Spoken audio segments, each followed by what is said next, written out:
오늘 성경은 고린도후서 11장 1절부터 15절에 있는 말씀입니다. 고린도후서 11장 1절부터 15절에 있는 말씀, 이제 제가 봉독해 드리겠습니다. 원하건대 너희는 나의 좀 어리석은 것을 용납하라. 청하건대 나를 용납하라. 내가 하나님의 열심으로 너희를 위하여 열심을 내노니 내가 너희를 정결한 처녀로 한 남편인 그리스도께 드리려고 중매함이로다. 그러나 나는 뱀이 그 간교로 하와를 미혹한 것 같이 너희 마음이 그리스도를 향하는 진실함과 깨끗함에서 떠나 부패할까 두려워하노라. 만일 누가 가서 우리가 전파하지 아니한 다른 예수를 전파하거나 혹은 너희가 받지 아니한 다른 영을 받게 하거나 혹은 너희가 받지 아니한 다른 복음을 받게 할 때에는 너희가 잘 용납하는구나. 나는 지극히 크다는 사도들보다도 부족한 것이 조금도 없는 줄로 생각하노라.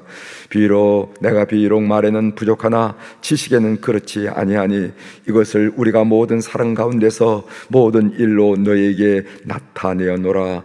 내가 너희를 높이려고 나를 낮추어 하나님의 복음을 값없이 너희에게 전함으로 죄를 지었느냐? 내가 너희를 섬기기 위하여 다른 여러 교회에서 비용을 받은 것은 탈취한 것이라. 또 내가 너희와 함께 있을 때 비용이 부족하였을 때 아무에게도 누를 끼치지 아니하였으면 마게도냐에서 온 형제들이 나의 부족한 것을 보충하였음이라. 내가 모든 일에 너희에게 폐를 끼치지 않기 위하여 스스로 조심하였고 또 조심하리라. 그리스도의 진리가 내 속에 있으니 아가야 지방에서 나의 이 자랑이 막히지 아니하리라. 어떠한 까닭이냐? 내가 너희를 사랑하지 아니함이냐? 하나님이 아시느니라. 나는 내가 해온 그대로 앞으로도 하리니 기회를 찾는 자들이 그 자랑하는 일로 우리와 같이 인정받으려는 그 기회를 끊으려 함이라. 그런 사람들은 거짓 사도요 속이는 일꾼이니 자기를 그리스도의 사도로 가장하는 자들이니라. 이것은 이상한 일이 아니니라. 사탄도 자기를 광명의 천사로 가장하나니 그러므로 사탄의 일꾼들도 자기를 의의 일꾼으로 가장하는 것이 또한 대단한 일이 아니니라. 그들의 마지막은 그 행위대로 되리라. 아멘. 15절까지 함께 읽었습니다. 오늘 우리가 읽은 고린도후서 11장 1절에서 15절에 있는 말씀으로 주제절 용납의 태도가 삶을 성공적으로 이끕니다, 이런 말씀으로 함께 나누도록 하겠습니다. 월요일날 보건소에 가서 PCR 검사를 잘 맡았는데 네거티브 음성으로 깨끗하다 이렇게 나왔어요. 그래서 제가 마스크를 벗고 여러분들에게 설교하도 되지만은 주의와 조심을 다하기 위해서 제가 마스크를 이렇게 쓰고 이렇게 여러분들에게 말씀을 전한다 하는 것을 여러분 아시길 바랍니다. 오늘 주제는 용납의 태도가 삶을 성공적으로 이끈다 하는 내용을 여러분 마음속에 두고 오늘 말씀을 경청해 주시면 고맙겠습니다. 오늘 본문 내용은 어떤 것이냐면 바울 사도가 거짓 교사들의 온갖 모함 속에서도 고린도 교인들을 정결한 신부로 그리스도께 중매하려고 했지만은 그 고린도 교인들은 거짓 교사들에게 미혹되어서 신앙의 순성을 잃어가더라는 것입니다. 이에 바울 사도는 거짓 교사들의 정체를 폭로하는 것을 오늘 우리 본문을 통해서 볼 수가 있습니다. 이제 본문의 몇 구절을 살펴보고 좀 말씀을 좀 이어가도록 하겠습니다. 1절에 보면은요, 여러분 성경책 1절 한번 보시길 바랍니다. 1절에 보면은 원하건대 너희는 나의 좀 어리석은 것을 용납하라. 청하건대 나를 용납하라. 이런 말씀이 있어요. 고린도후서 11장 12장은 바울이 자신의 사도권을 변호하려고 자기 자랑을 하는 내용입니다. 그런데 우리는 이상한 것을 발견하게 되죠. 바울 사도는 우리가 어제 묵상했던 고린도후서 10장에서 자기 자랑을 하지 말라고 얘기했어요. 예를 들어 본다면 고린도후서 10장 18절에 보면은 옳다 인정함을 받는 자는 자기 자기를 칭찬하는 자가 아니에요. 입만 열면 자기를 자랑하는 그런 사람이 옳은 사람이 아니라 오직 주께서 칭찬하는 자니라. 그래서 주님께서 우리를 보면서 저는 마음에 합한 자다, 소중한 자다, 내가 인정하는 자다, 이게 중요하지 스스로 자기를 자랑하는 것은 바람직하지 않다라는 것을 우리가 지난 시간에 배웠죠. 그럼에도 불구하고 바울은 자신을 알리기 위하여 어리석인 방법이지만 이 일이 어리석은 것인 줄은 알지만은 자기 자랑을 함으로써 고린도 교우들을 깨우쳐 세우려고 하는 것을 보게 됩니다. 그래서 오늘 이 어리석인 줄 알고 자기 자랑하는 이 바울의 자랑을 뭐라고 얘기하냐면은 바보 연설 이렇게 얘기합니다. Fool's speech 이렇게 얘기해요. 바보 연설이 바보 연설. 바보인 줄 알지만, 이렇게 하면 어리석은 줄 알지만, 그러나 내가 너희들에게 깨우치고 너희들을 세우기 위해서 이렇게 한다 하면서 막 뭐라고 그럽니까? 바울은 좀 어리석은 것을 용납하라 두 번씩이나 반복해서 고린도 교우들에게 당부하는 모습을 우리가 1절에서 보죠. 2절을 읽어보겠습니다. 2절 내가 하나님의 열심으로 너희를 위하여 열심을 내노니 내가 너희를 정결한 처녀로 한 남편인 그리스도께 드리려고 중매함이로다 이렇게 말씀하셨어요. 여기에 하나님의 열심이란 단어가 나오죠. 이 하나님의 열심이란 단어가 의미하는 바가 뭐냐면은 하나님은 어떤 상황과 어떤 관계가 있다 하더라도 반드시 그 목적한 바를 이루실 것임을 나타내는 성경적 표현입니다. 제가 예를 한 군데 들어보겠습니다. 이사야 9장 7절에 있는 말씀을 제가 읽어드릴 테니까 한번 귀담아 들어보시기 바랍니다. 그 정사와 평강의 더함이 무궁하며 또 다윗의 왕자와 그의 나라에 군림하여 그 나라를 굳게 세우고 지금 이후로 영원히 정의와 공의로 그것을 보존하실 것이라. 만군의 여호와 열심히 이를 이루시리라. 오늘 이사야가 무슨 예언을 하는가 하면은 메시아가 오실 것이라는 겁니다. 그 메시아가 오셔서 영원히 정의와 공의로 세상을 다스릴 것이다 하는 이런 예언을 하는데, 그 말미에 뭐라고 썼냐면은 만군의 여호와의 열심히 이를 이루시리라. 이 말씀은 무슨 말이냐면은 메시아가 오실 것이라는 예언을 하나님께서 어떤 상황이지만은, 어떤 여건이지만은, 어떤 방해와 장애가 있다 할지라도 반드시 이루시리라 하는 그 표현을 만군의 여호와의 열심이 이를 이루리라 하면서 여호와의 열심, 하나님의 열심이라 하는 단어가 나온다는 것을 우리가 알게 됩니다. 하나님의 열심은 어떤 것인가? 이것이 표현하는 바가 무엇인가? 그것은 어떤 장애물이 있다 하더라도, 어떤 방해거리가 있다 하더라도 하나님의 의도한 바를 반드시 이루신다 하는 성경적 표현이 하나님의 열심이라 하는 표현이라는 것을 이해하실 필요가 있습니다. 오늘 바울 사도는 무슨 얘기를 하냐면 이 하나님의 열심을 내가 가졌다고 자랑을 하는 겁니다. 내가 다른 사람들과 뭐 자랑할 건 별로 없지만은 말이 졸렬하는 건 나도 안다. 그렇지만은 내 가슴을 뜨겁게 하는 것이 하나 있다. 그것은 뭐냐면 하나님의 열심이 내 가슴을 불태우고 있다는 것을 내가 자랑할 수가 있다 하는 이야기를 지금 하고 있는 것입니다. 이것은 인간의 열심과 다른 것이죠. 인간의 열심과 비교되는 것이죠. 인간의 열심은 시작은 열심을 내지만은 방해가 심하고, 그리고 장애가 있으면은요 포기하는 열심, 그 인간의 열심이 아니겠어요. 어떤 방해, 어떤 장애에도 흔들리지 않고 해나가서 이루고 성취하는 여러분들의 하나님의 열심을 갖는 여러분 되시길 바랍니다. 그 다음에 그 2절에 보면은 정결한 처녀로 중매한다. 정결한 처녀가란 말이 나오죠. 제가 어제 새벽에 말씀드렸습니다.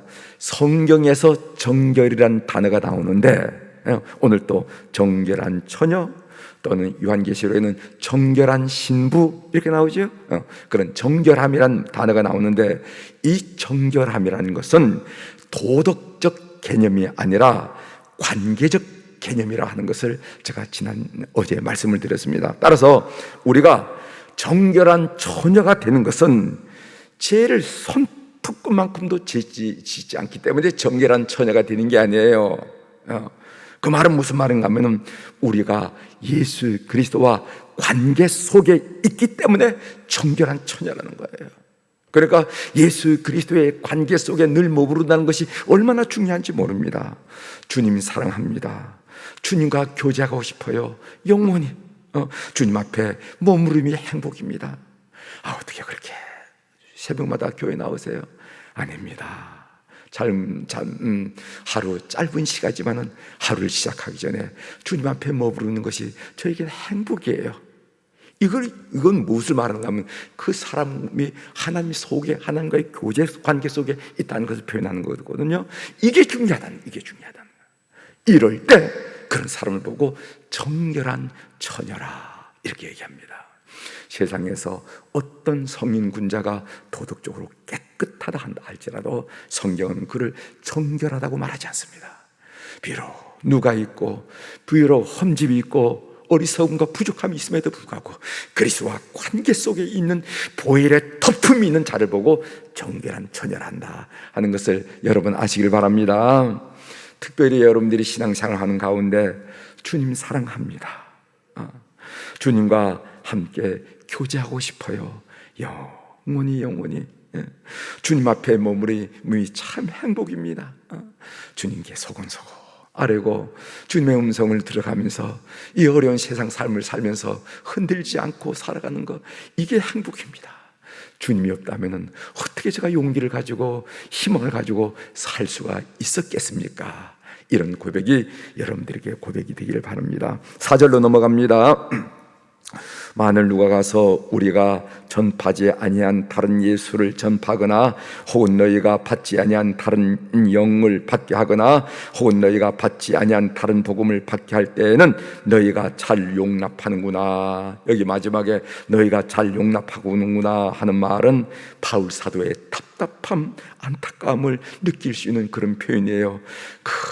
땀과 눈물로 세운 고린도 교인들이 다른 예수의 미혹이 되고 다른 영의 미혹이 되고 그리고 다른 복음에 미혹되는 것을 보고 참 어리석기도 참 그런 거 잘 받아들이기도 하구나 하는 얘기를 우리가 들을 수 있다는 것이죠. 여기 다른 예수가 있습니다. 여러분, 아니 세상에 무슨 다른 예수가 있을까? 여러분, 이만희 신천지 같은 경우가 다른 예수예요. 여러분들은 아니 다른 예수가 있을까 이렇게 생각하지만요, 한국에도 다른 예수가 지금 200명 가량 있답니다. 200명. 네? 다른 예수가. 그런데 우리 이만희 신천지 사건을 통해서 여러분들이 이 백일하에 드러났지만은, 그런데 거기는 뭐 무지렁이들, 뭐 시골에서 뭐 불이나 뜯는 사람들이 거기 간 게 아니고 지성인들, 학위를 가진 지성인들, 교수라는 사람들이, 의사라는 사람들이 그 모임에 가서 하고 있다는 거 여러분 드러나지 않았나요? 이 다른 예수, 이것이 바로 오늘날 또 일어나는 미혹이라는 것을 여러분들이 정신을 바짝 차려야 된다는 것. 바짝 차려요. 또 다른 영이라는 것은 악령, 사탄, 마귀를 말하는 거죠. 아니 21세기 계명천지의 사탄, 마귀가 어딨냐? 그렇지 않아요. 여러분, 음악, 미술, 모든 영역에 소위 그 마귀의 역사를 여러분 보지 않습니까? 보지 않습니까? 참 어떻게 그럴 수가 있을까? 아니 저기 지정선일까? 라고 느껴지는 다른 영의 역사를 우리가 21세기 이 사탄과 마귀의 역사를 문화에서, 음악에서, 예술에서, 대중음악에서, 영화에서 막 드러나는 것을 보게 된단 말이에요. 여러분이 다른 복음이라는 것은 율법을 말하는 율법. 오직 예수 그리스도가 아니라 예수 그리스도 플러스 율법 하는 이 율법을 다른 복음이라 말한다. 여러분들에게 말씀드리고 싶은 것은 여기서 다른 예수, 다른 영, 다른 복음이 오늘날 또 많이 나타나가지고 마치 신선한 것처럼, 마치 남들이 깨닫지 못한 것을 홀로 깨달은 것처럼 사람들을 미혹하는데 여러분들이 정신을 바짝 차려야 됩니다. 바짝 차려야 돼요. 저에게도 문자가 와요. 목사님이 모르는 복음, 이렇게 목사님 모르는 이단에서 오는 거, 이단에서 오는 거. 마치 무슨 자기만 영적 지식을 가지고 깨달은 것처럼 선포하고 얘기하는 거, 이런 것들. 여러분, 교회가, 여러분들의 신앙이 견고하게 서기 위해서는요, 어떻게 되냐면요, 네 가지가 있어야 됩니다. 네 가지. 하나는 성경, 하나는 전통. 이 전통은 기독교 2000년 동안 내려온 전통이에요. 이단을 쳐내가면서 교회를 세웠던 전통. 세 번째는 이성입니다. 이성. 이 머리 사고하는 거, 합리적 사고. 이것은 사람이 이게 목이 없으면은 어색해 보일까봐 이거 생각하는 거, 사고, 이성. 네 번째는 체험입니다. 체험이 없는 신앙은요, 말은 잘하는데 능력이 나타나지 않아. 그래서 이 네 가지가 꼭 중요합니다. 성경, 교회 전통, 그 다음에 이성, 그 다음에 체험. 여기에 이 네 가지에 딱 버티고 건강하게 성장하는, 믿음을 키워나가는 여러분들이 되시길 바랍니다. 그런데 이렇게 이단들을 보면 이 네 가지 중에 하나가 없어요. 전통이 없거나, 이 사고방식이 어떻게 저럴 수가 있을까? 아니, 왜 저런 생각을 할까? 하는 그런 생각이 난다는 거죠. 자, 오늘 본문을 묵상하면서 저에게 참 마음에 와닿는 단어가 하나 있었는데, 용납이란 단어였습니다. 오늘 이 얘기 좀 하고 말씀을 마치려고 합니다. 용납하라 하는 단어가 마음에 많이 와닿는데, 오늘 1절 하반절에 보면은 너희는 나의 좀 어리석은 것을 용납하라, 청하건대 나를 용납하라. 그리고 4절 하반절에도 봐도 너희가 잘 용납하는구나 하는 그 용납이라는 단어가 오늘 우리가 읽은 본문 가운데 3번에 나오는데, 그 말을 제가 마음속에 많이 와닿았다는 내용을 여러분 표현하고 있는 것입니다. 우리가 어떤 사람을 용납할 경우와 그렇지 않을 경우에 그 사람에 대한 평가가 전혀 달라지는 겁니다. 우리가 어떤 사람을 용납할 경우에 예를 한번 들어봅니다. 어떻게 달라지는지 보세요. 그 사람이 남의 의견을 잘 받아들이면은 그 사람 참 수용적이다, 이렇게 좋게 평가해요. 반대로 그 사람이 남의 의견을 잘 받아들이지 않으면요, 그 사람 참 주관이 있다라고 좋게 평가합니다. 결국 우리가 어떤 사람을 용납할 경우에 그 사람이 어떤 태도를 취하든 좋게 평가하게 되더라는 거예요. 반면 우리가 어떤 사람을 용납하지 않을 경우에 어떤 선입견이든지 어떤 뭐든지 하든 간에, 인식이든 간에 그 어떤 사람을 용납하지 않을 경우에 똑같은 예를 들어봅니다. 그 사람이 다른 사람, 남의 의견을 잘 받아들이면은 아이고 그 사람 너무 줏대가 없어 라고 좋지 않게 평가합니다. 반대로 그 사람의 남의 의견을 잘 받아들이지 않으면은 그 사람 너무 고집불통이야 라고 좋지 않게 평가합니다. 결국 우리가 어떤 사람을 용납하지 않을 경우에 그 사람이 어떤 태도를 취하든 좋지 않게 평가하더라는 거예요. 이건 뭐 우리 얘기 아니라 우리 사회, 우리 정치 현실, 사회 현실을 보면 알잖아요. 어떤 A라는 사람을 좋게 평가하면요 계속 좋게, 어떤 B라는 사람을 나쁘게 평가하면 그 사람이 아무리 잘해도 다 꼬투리 잡아. 여러분, 제가 무슨 말씀을 드린지 여러분 아시겠죠?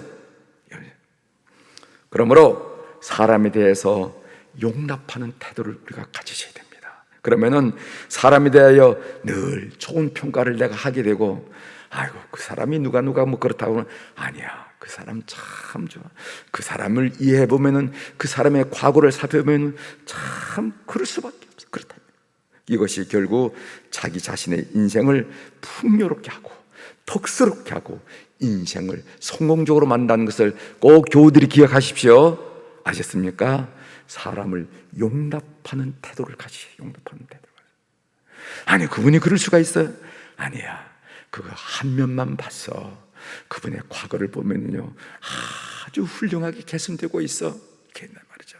여러분, 삶의 적용으로 말씀드리는데 죽으면 죽으리라 라는 책을 쓴 안이숙 사모님 아시죠? 그분이 어떤 책을 썼냐면은 그럴 수도 있지 뭐, 이 책을 써서 그럴 수도 있지 뭐. 아십니까? 읽어보셨어요? 아마 읽어보신 분이 계실 거예요. 그럴 수도 있지 뭐 하는 거예요. 이것이 성도들의 자세라는 겁니다. 누가 그렇다면 아이고 그럴 수도 있지며, 그 사람은 애롭게 살았어. 누가 말하면 그럴 수도 있지 뭐, 지금 믿은 지 지금 몇 년 됐어. 누가 먹으면 그럴 수도 있지 뭐, 그 남편이 지금 사업이 어려워, 그럴 수도 있지 뭐 하면서 이렇게 나간다는 거예요. 여러분, 이것이 바로 용납의 태도라 하는 것을 기억하시고, 그렇게 될 때 우리 주변에 좋은 사람들이 많이 모이게 된다 하는 것을 여러분이 지혜로 깨닫게 되는 여러분이 되시길 주의 이름으로 부탁을 드립니다. 기도하시겠습니다.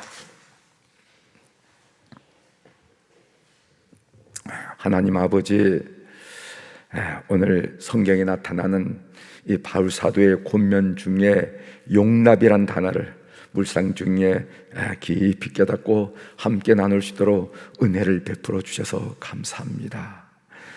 누구든지 완전한 사람이 없고 온전한 사람이 없어서 음과 양, 밝음과 어둠을 다 안고 사는데 우리가 남을 평가할 때 그럴 수도 있지며, 용납의 태도를 가지는 그런 성도의 마음을 깊이 간직하는 우리 교우들의 삶이 되게 하시고, 오늘 또 그런 삶을 시험해보는 저희들 될 수 있도록 은혜를 베풀어 주시옵소서. 하나님, 오늘 우리 사랑하는 교우들이 주님 앞에 1000번째 헌금을 올려드렸습니다. 주님, 그 이름들, 그 사연들 통촉하여 주셔서 우리 하나님이 얼마나 차분하신지, 얼마나 찬찬하신지, 얼마나 능력이 있는지, 얼마나 우리 삶의 교육을 가지고 계신지 늘 깨닫는 물질 될 수 있도록 주께서 연락하여 주시옵소서. 하나님, 오늘은 우리 자녀들을 위하여 특별히 기도하며 하나님께 아뢰는 수요일입니다. 하나님 아버지, 우리 자녀들을 축복하여 주시되 성경의 대를 이어 참으로 믿음이 기대되고, 그리고 조상 때 한 약속이 후손들에게 성취되면서 그 축복의 역사를 우리가 경험하게 되는데, 그런 역사를 우리 성도들이 삶을 통하여 경험할 수 있도록 은혜를 베풀어 주시옵소서. 그래서 그 아버지가 신앙생활을 그렇게 하더니, 그 어머니가 신앙생활을 그렇게 하더니 그 아들이 그 딸이 복을 받는구나, 그 손자 손녀들이 참 복을 받는구나, 그것은 이유 있는 복이라고 하나님께 간증하며 영광을 올려드리는 그런 축복이 우리 성도들의 가정 속에 일어나도록 은혜를 베풀어 주시옵소서. 여호와의 삶을 축복하셔서 그 앞길을 형통하고 평탄하게 하신 것처럼 우리의 자녀손들의 앞길을 형통하고 평탄하게 주의 이름으로 역사하여 주시옵소서. 하나님, 해외에서 어려운 코로나 상황, 여러 가지 변이로 어려운 상황에서 학문하는 자녀들, 사업하는 자녀들, 그리고 또 직장 생활하는 자녀들이 있습니다. 국무의 나라의 부름을 받고 참으로 수고하는 자녀들이 있습니다. 하나님, 이제 후반기 대학 입시를 놓고 이 돈 무더미를 일구면서 수험 준비를 하는 우리의 자녀 손들도 있습니다. 결혼을 원하는 자녀들이 있습니다. 임신을 원하는 자녀들이 있습니다. 잉태를 원하는 자녀들이 있습니다. 순산과 출산을 원하는 자녀들이 있습니다. 주님, 기억하여 주셔서 그 가정마다 태상급을 허락하셔서 하나님께 영광을 올려드릴 수 있도록 은혜를 베풀어 주옵소서. 우리의 자손들 가운데 육신이 약하여 육신의 질병으로 오늘 또 우리 부모님의 가슴에 한처럼 하나님께 아뢰는 우리의 자녀들도 있다는 것 주님 아시지요. 오늘 또 역사하셔서 온 가정마다 자손이 잘 되는 큰 은혜를 허락하여 주시옵소서. 오늘 또 하늘의 주권과 땅의 주권을 가진 우리 주님의 이름으로 선언합니다. 선포합니다. 내 영혼이 잘된 같이 범사가 잘되고 강건한 축복을 이 새벽에 주님 뵙고 주님 앞에 머무르기를 소원하는 온 교우들이 받아 누리게 도와주시옵소서. 감사드리며 예수님의 이름으로 기도 올리옵나이다. 아멘.